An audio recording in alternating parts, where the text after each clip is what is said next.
Ya, benar. Menemani kita dari daerah Tutong rakan kita Ernie Sofina. Assalamualaikum Ernie, selamat pagi. Assalamualaikum. Waalaikumsalam warahmatullahi wabarakatuh. Selamat pagi buat rakan berdua di sana. Apa kabarnya rakan kita dan juga kru di daerah Tutong? Alhamdulillah pagi ini kami semua sihat walafiat ya, dalam keadaan baik, dan juga kita kabarkan juga cuaca di saat ini di daerah Tutong alhamdulillah dalam keadaan mengizinkan. Alhamdulillah, cuaca baik, Ernie pun baik, rakan-rakan pun baik. Rasanya ingin mengajukan soalan yang sama kepada Ernie. Rasanya Ernie pun memang mengikuti industri dan juga perkembangan industri seni di negara Brunei Darussalam. Kalau kita lihat juga Ernie makin ramai penyanyi lokal kita ini. Bukan hanya mampu mengukir nama di dalam negara kita ini sendiri, bahkan mampu juga untuk melebarkan sayap ke negara luar yang dikenali bahkan di negara luar lagu-lagu mereka ini menjadi siulan di sana. Jadi kalau untuk Ernie sendiri, bagaimana cara Ernie untuk memperlihatkan, memanifestasikan rasa sokongan Ernie kepada artis-artis tempatan kita ni, Ernie? Mungkin boleh dikongsikan. Ya, kalau saya sendiri memang sentiasa mengikuti, tetapi dengan cara memfollow Instagram mereka ya. Jadi mengikuti menerusi Instagram untuk melihat perkembangan mereka. Menarik sekali. Dan bukan saja Instagram, tapi kebanyakan artis-artis tanah air kita ni juga mempunyai laman YouTube, di mana di sana dapat kita ni melihat sendiri muzik video yang dikeluarkan. Itulah kreativiti para belia kita ni dan juga artis tanah air. Ingin mengetahui apakah yang akan dikongsikan oleh Ernie? Kita serahkan kepada Ernie. Silakan. Silakan.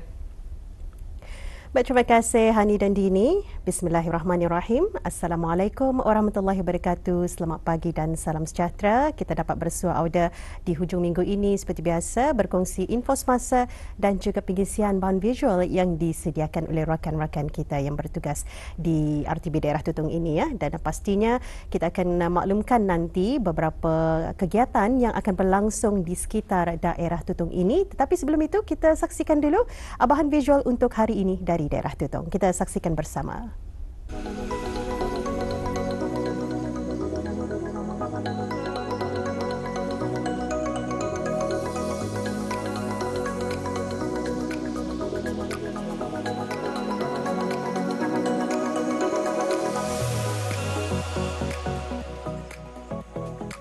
Tumbuhan buah pisang atau Musa acuminata tergolong daripada keluarga Musaceae, iaitu merupakan sejenis buah-buahan tropika yang tidak bermusim dan akan berbuah sepanjang tahun. Namun ia hanya berbuah sekali sahaja sepanjang hayatnya dan akan mengeluarkan anak pokok dan membiak melaluinya. Hampir keseluruhan bahagian tumbuhan ini dapat digunakan. Ia meliputi buah, daun, batang dan jantungnya yang dari sejak dahulu lagi ia telah dimanfaatkan dalam kehidupan seharian sebagai sumber makanan dan lain-lain.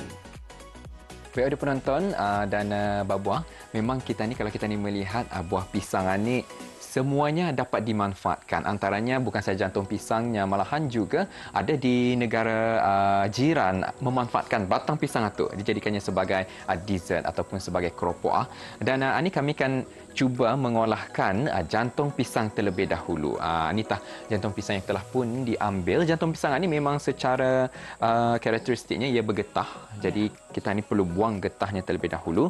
Dan jantung pisang ini, Bu, kita ni kan apa ni? Diolahkan jadi apa ni? Membuat kerabuk jantung pisang. Namun terlebih dahulu jantung pisang ni kita ni kan merebusnya dulu. Tapi sebelum itu memang kita ni akan potong ya. Kemudian rebus sehingga getahnya hilang. Tahukah Auda, jantung pisang sering dijadikan sebagai ulam-ulaman oleh masyarakat Melayu dan Asia Tenggara lain semenjak berkurun dahulu kerana ia adalah sumber serat yang sangat baik untuk pencernaan dan tubuh badan. Selain itu, berkhasiat dalam melancarkan peredaran darah kerana ia bersifat antikoagulant. Dan juga sesuai untuk penghidap masalah kencing manis atau diabetes kerana mempunyai kandungan glycemic index GI yang rendah. Baik, Auda, ini jantung pisang yang telah pun kita ni kerat tadi ya. Dan direbus selama berapa minit sehingga ia kita saksikan ia agak lembut dan yang penting kita ni mesti memastikan ia getahnya tu dia lagi ada. Dan kemudian kita ni akan pindahkan ke mangkuk yang telah pun disediakan. Setelah siap direbus bersama garam, irisan jantung pisang tersebut, bahan-bahan seperti bunga kantan, bawang merah, bawang putih dan cili merah dipotong iris dan dipotong halus. Kesemua bahan-bahan tadi digol rata bersama irisan jantung pisang sehingga sebati. Kemudian ditambah sedikit perahan air limau kasturi sebagai pengimbang rasa dan air sekali sedikit secukup rasa.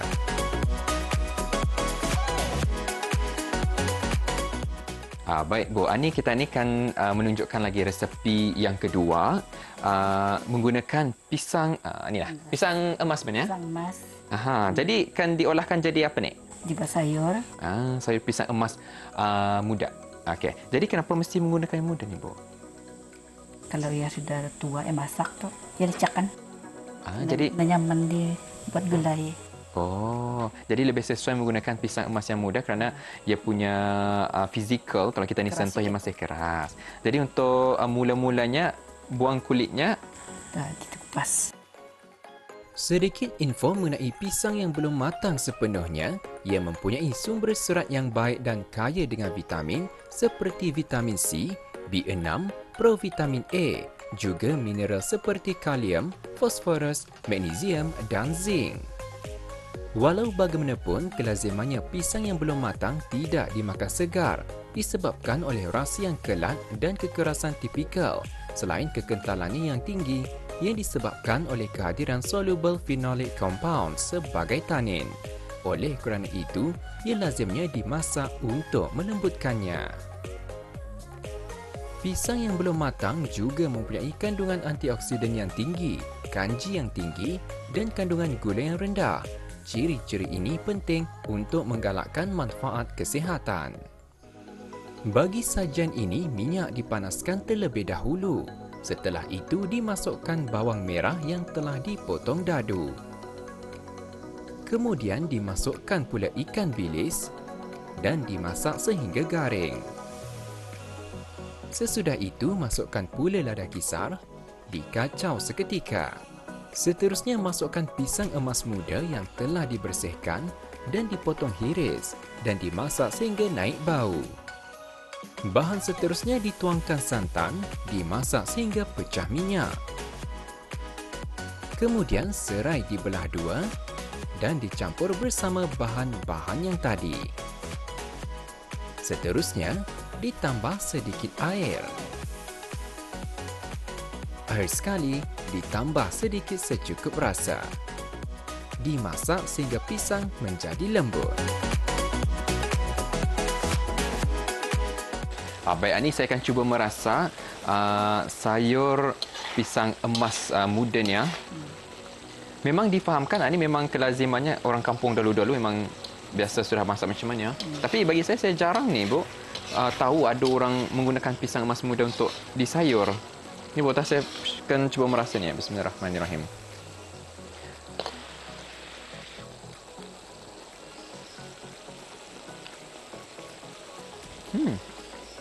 Rasanya macam ubi. Rasa macam ubi. Kenapa itu? Anaknya kata. Nah, rasanya. Okey. Rasanya macam ubi ada. Macam dia terasa pisang emas yang kalau sudah masak atau pisang emas sudah kuning atau kita ni makan rasanya manis-manis Ini rasanya macam ubi yang kita ni rabus dia licak. Cuma tu rasanya.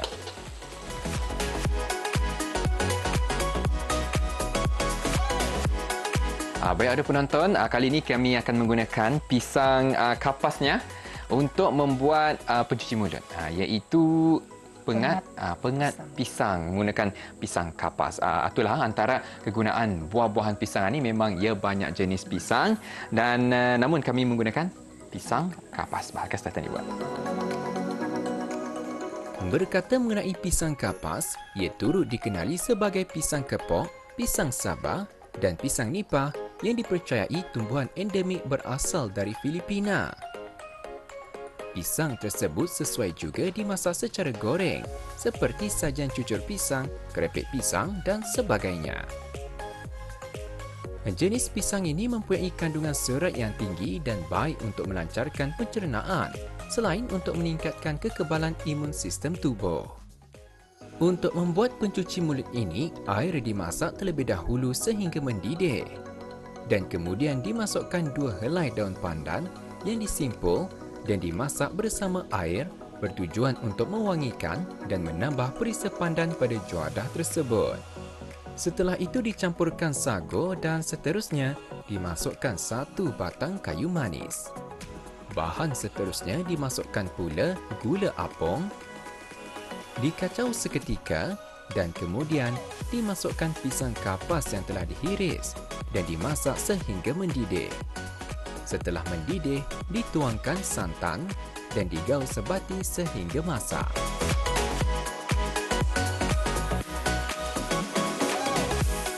Pisang kapas boleh juga dimasak rebus sahaja. Sajian yang ringkas dan mudah ini amat diminati oleh masyarakat terdahulu, terutama yang tinggal di kawasan pedalaman. Pisang yang direbus hingga lembut itu bercacahkan gula yang dicampur bersama minyak masak atau minyak zaitun.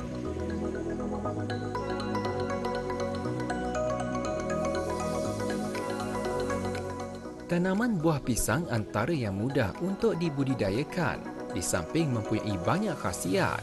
Dan oleh yang demikian, sejak zaman berzaman lagi, ia telah dipelbagaikan, lebih-lebih lagi dalam dunia kulineri.